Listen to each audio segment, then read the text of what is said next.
Hello everyone, welcome to the channel.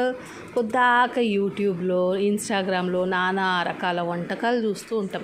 కానీ మళ్ళీ వచ్చి సేమ్ మన సేమియా ఉప్మాలు బ్యామినోతోటి నానా రకాలుగా చేసుకుంటాం. తప్పేముందబ్బా, అది ఏదో ఉట్టిగా చూస్తాం కానీ నిజంగా అవన్నీ చేస్తామా? మనం ఎప్పటి నుండి చేసుకునే రకాలే చేసుకుంటాం. ఇట్లా సేమియా ఉప్మా చేసుకోవచ్చు, సేమియా పులావ్, సేమియా బిర్యానీ, సేమియా న్యూట్రిన్స్, సేమియా ఎగ్, సేమియా చికెను. దీంట్లోనే ఇన్ని 10 రకాలు ఉన్నాయి. ఇంకా కొత్త వంట ఎందుకు మనకి? ఎప్పటోలే మనం చేసుకునేదే చేసుకుందాం, చూసేది చూద్దాం, చేసేది చేద్దాం. మన ఇంట్లో ఎప్పటి నుండో అమ్మమ్మ నాయనమ్మలు చేసే వంటలే చక్కగా కుదిరితే చాలు. ఇంకా కొత్త వంటలు ఎందుకు మనకి?